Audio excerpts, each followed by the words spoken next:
back to the Wanderers.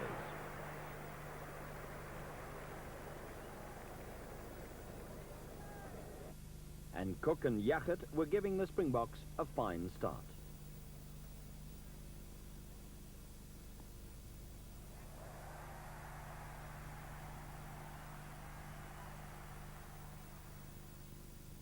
For Yachert, it was a dream debut.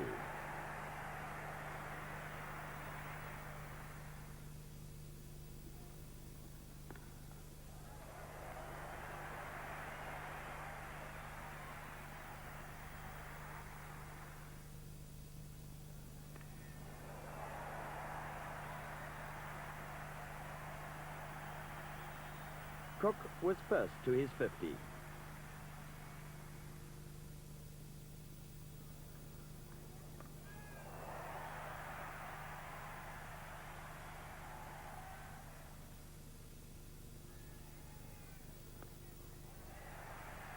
But Yachert earned tumultuous applause when he reached his 50.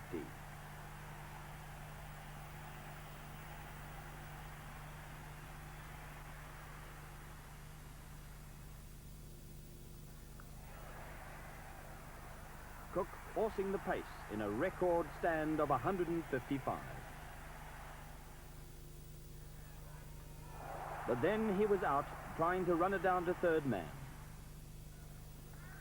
Kirsten continued the run spree.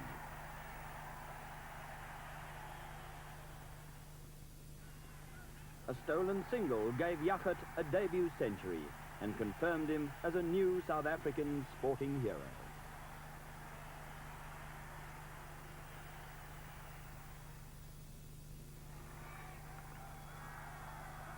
Yachert went on to make an unbeaten 123 in a record total of 279 for 3. Well, very positive. I mean, it's tremendous to see a full house in any cricket ground anywhere in the world. And there's no doubt about it, these one-day internationals are the thing at the moment for packing the crowds in wherever you are in the world. And this has been a very enjoyable game to watch. Great atmosphere, tremendous support for the home team, but fair support for the West Indies too, I think. And it looks very much as though at this stage of the game South Africans are going to win it fairly comfortably, which is not a bad thing from the point of view of this one-day series with one game left. Although you haven't obviously seen a lot of the cricket, what would you say of the standard of the play that you've seen today? Pretty high. We haven't seen West Indies batting as they can, but the bowling of the West Indian side was fast and on the whole accurate, and it took some very good batting on a very good wicket, incidentally. Perfect batting conditions, fast outfield. But it's been true international standards, no doubt about that. And I would think that, you know, looking from a distance at South African cricket, and strictly from a cricketing point of view, one of the problems has been that there haven't been too many young stars coming through, so it's obviously a good thing that young Mandy Yachert has played so well in his first appearance in Springbok colours. I would think it's perhaps a little bit more than the second 11. I mean, in fact, the West Indies could probably produce at the moment 3 sides of international standard, and there's no doubt at all that this is. They've got really class players, proven test players in Lawrence Rowe and Alvin Kallicharran. Batting other than those two is perhaps a little bit lacking in true class, but a very good bowling attack. Sylvester Clarke would certainly be, I think, now in the top 4 West Indies fast bowlers. Well, there's a tremendous competition, obviously, and the 3 others are useful, quick bowlers who have all done well in county cricket in England. So it's a good side, and they're obviously playing as a side. They're, you know, playing for pride, and they've obviously knitted into a much better side this year than they did when they were a scratch production coming together in the first year last year.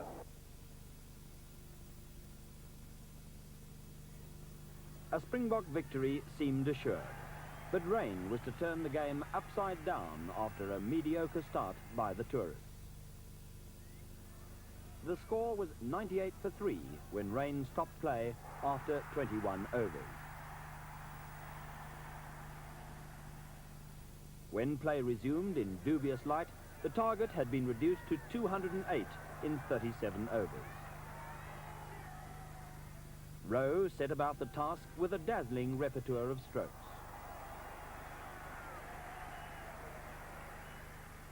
aided by a no ball from Jeffries, which uprooted his leg stump.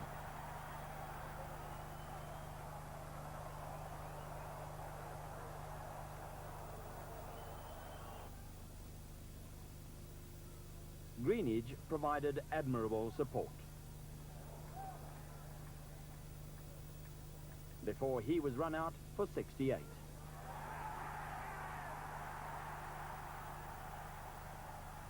Rowe carried on in cavalier style.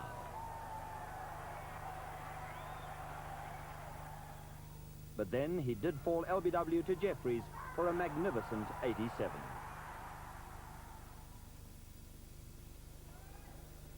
Kirsten ran out Stevenson. But Mosley made the winning hit with 16 balls and 3 wickets to spare. Controversial the result might have been, but the West Indians had clinched the Yellow Pages series. Senior West Indian players made use of a rest day to attend a sponsored fast bowling competition in the black area of Soweto.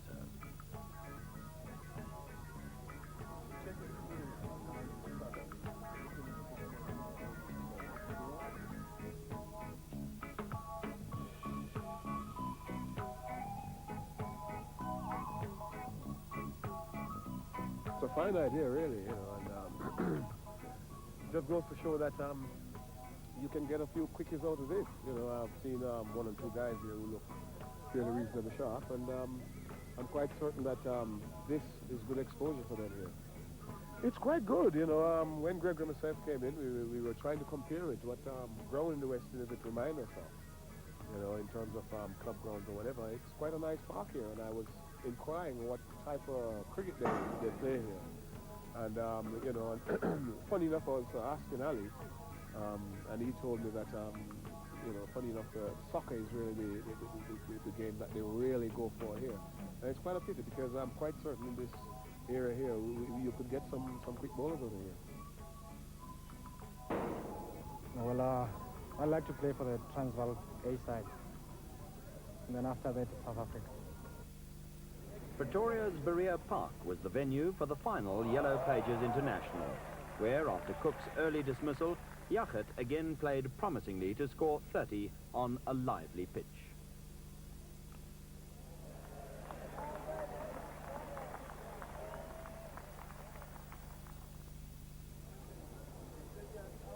Stevenson ran out McEwen.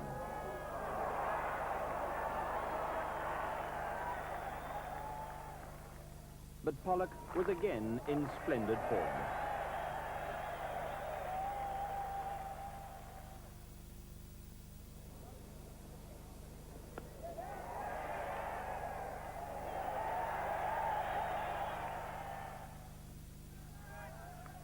Skipper Rice, mind you, was the only batsman to top 50.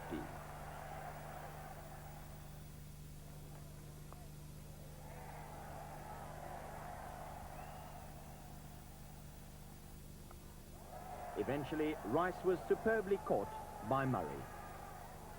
The Springboks had scored 227 for 7, which was to prove far too steep a target for a West Indian team possibly suffering a reaction after winning the series.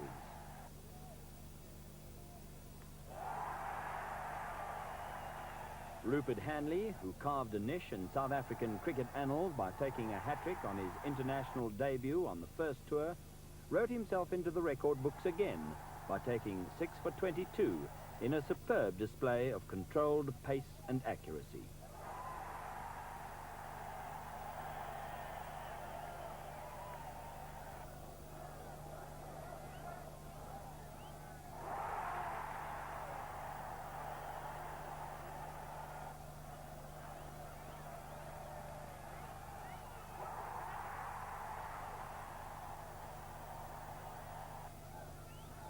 The last wicket fell to Watson as the tourists crashed to a dismal 54 all out.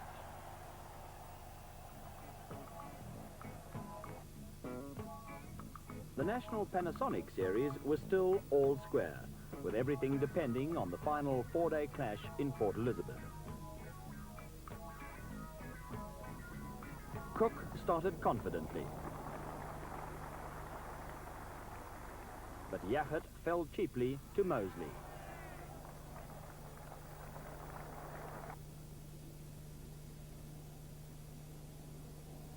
While Clark claimed the prize scalps of Kirsten and of Graham Pollock.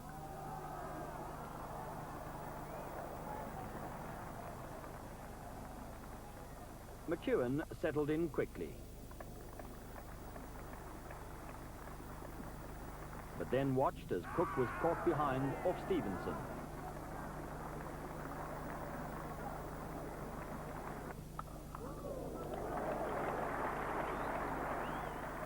And Rice suffered the same fate against Clark. McEwen went on to give a superlative display, hitting 21 boundaries in an innings of 120. And then he was caught at cover. Big Alan Curry, with 63, was the only other Springbok to shine, and the Boks were all out for 277, with Clark taking 5 wickets and Murray 6 catches behind the stumps.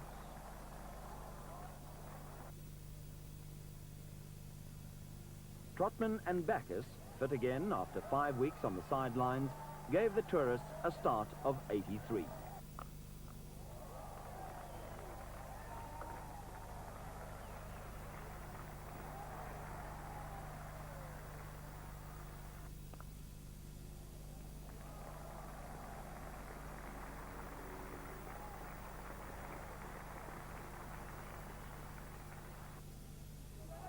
The dismissal of Trotman off Hanley started a slide. Kalacharran fell to a good catch by Cook. And King was well held by Caper in the same over.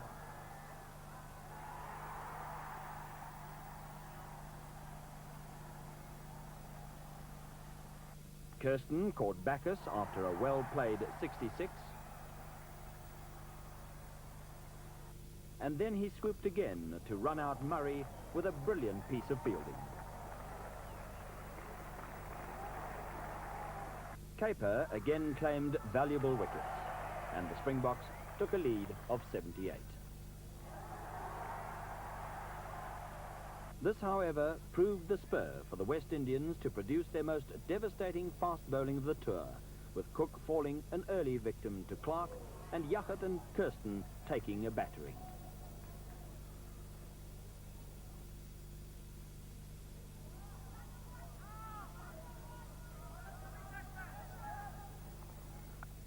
Pollock, at his brilliant best, with Yachert, set about restoring the innings.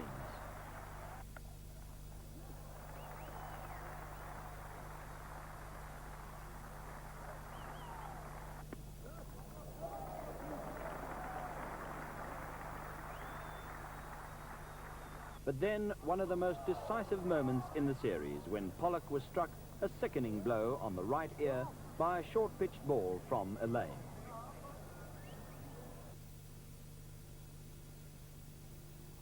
Wickets tumbled.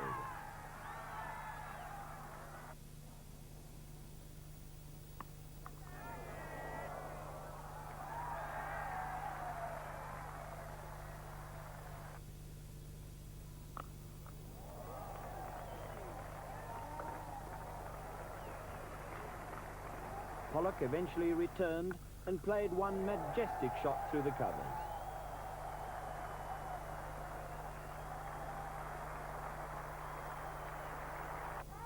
But he was not to last long.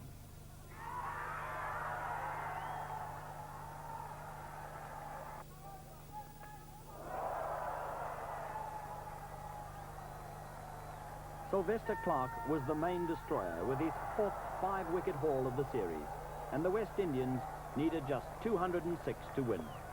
Any thoughts of another Wanderers-type thriller were quickly dispelled by Backus and Trotman, who carved up the Springbok attack in a century partnership.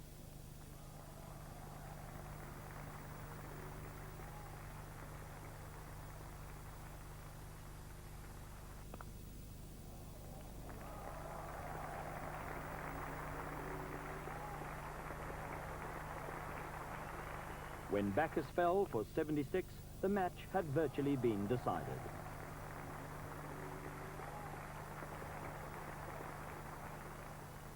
Trotman was caught in the deep for 77.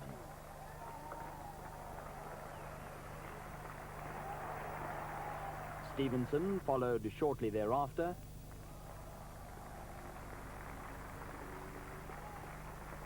But the end came with Alvin Kallicharran and Collis King hitting out in great fashion.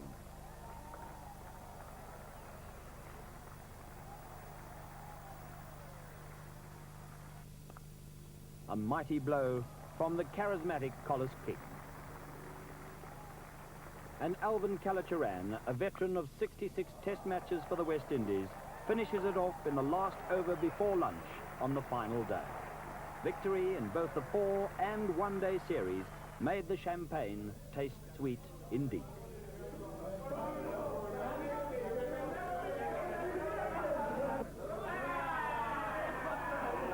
Ever since we started playing 4 fast bowlers, it was a different kettle of fish, you know.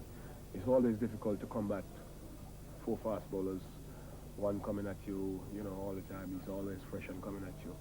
And I think this is where victory came for us, in that Sylvester Clarke, Arkley Lane, Brandon Stevenson and Ezra Mosley all bowled well throughout the series.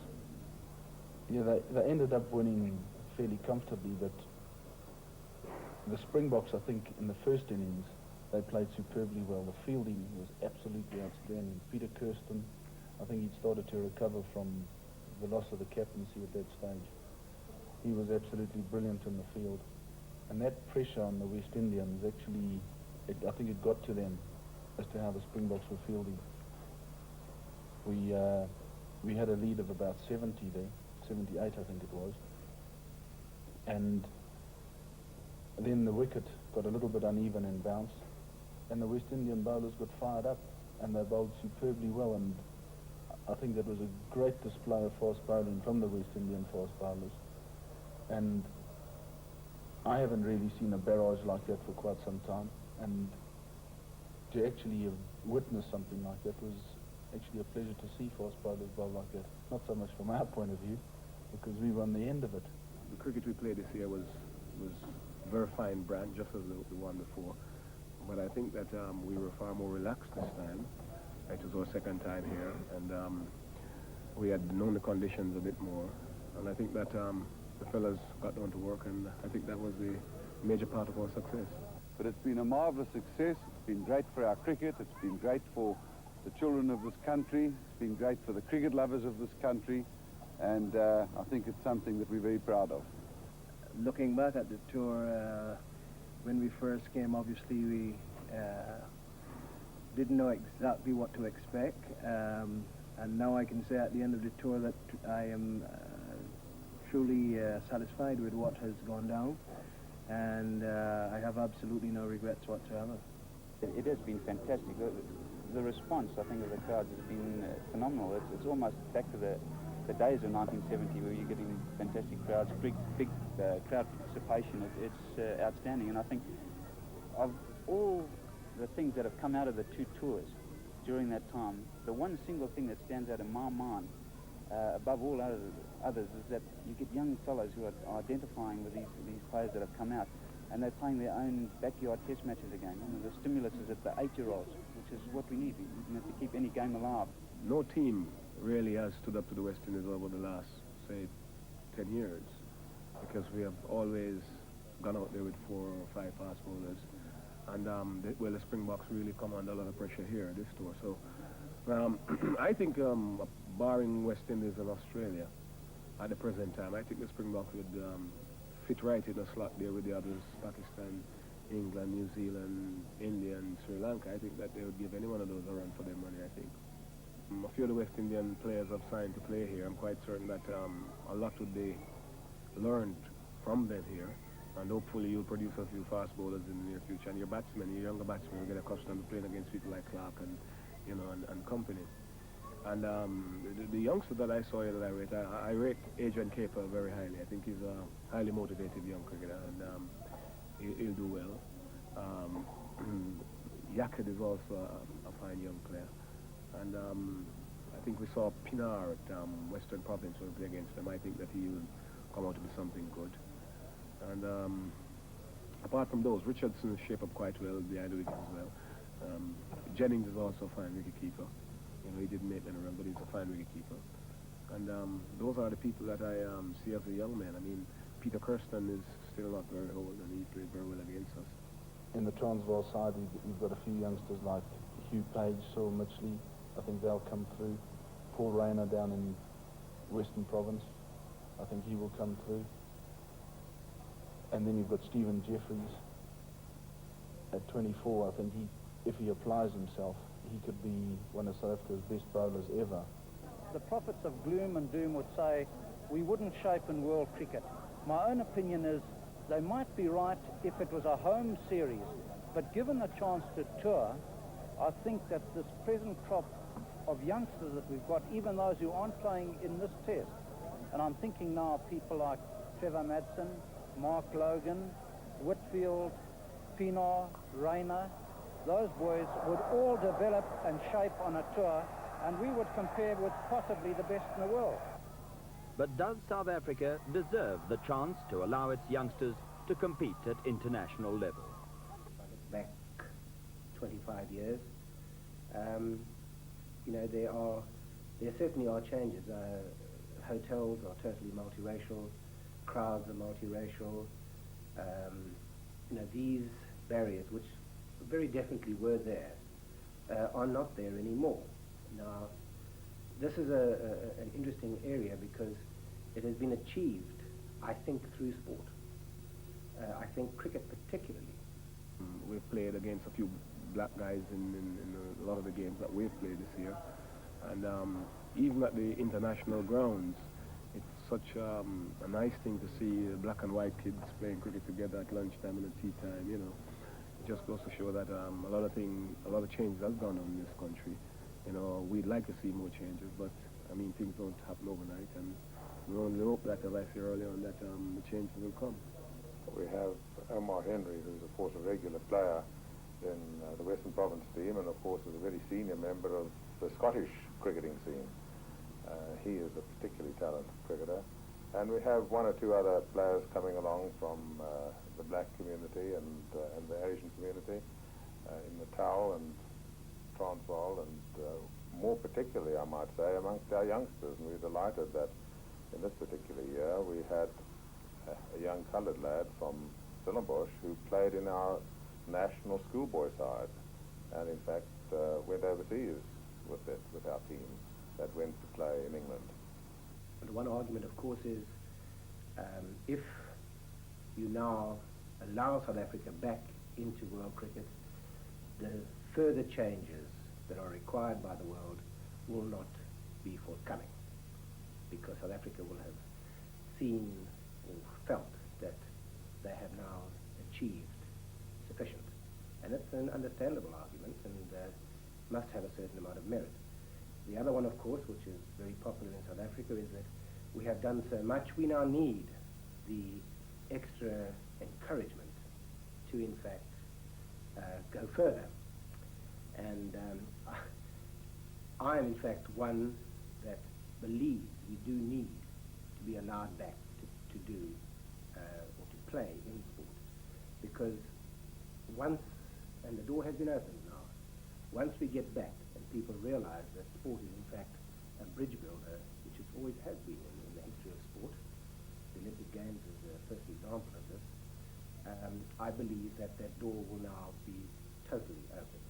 Well, it was a great success from many points of view. It surpassed our wildest expectations.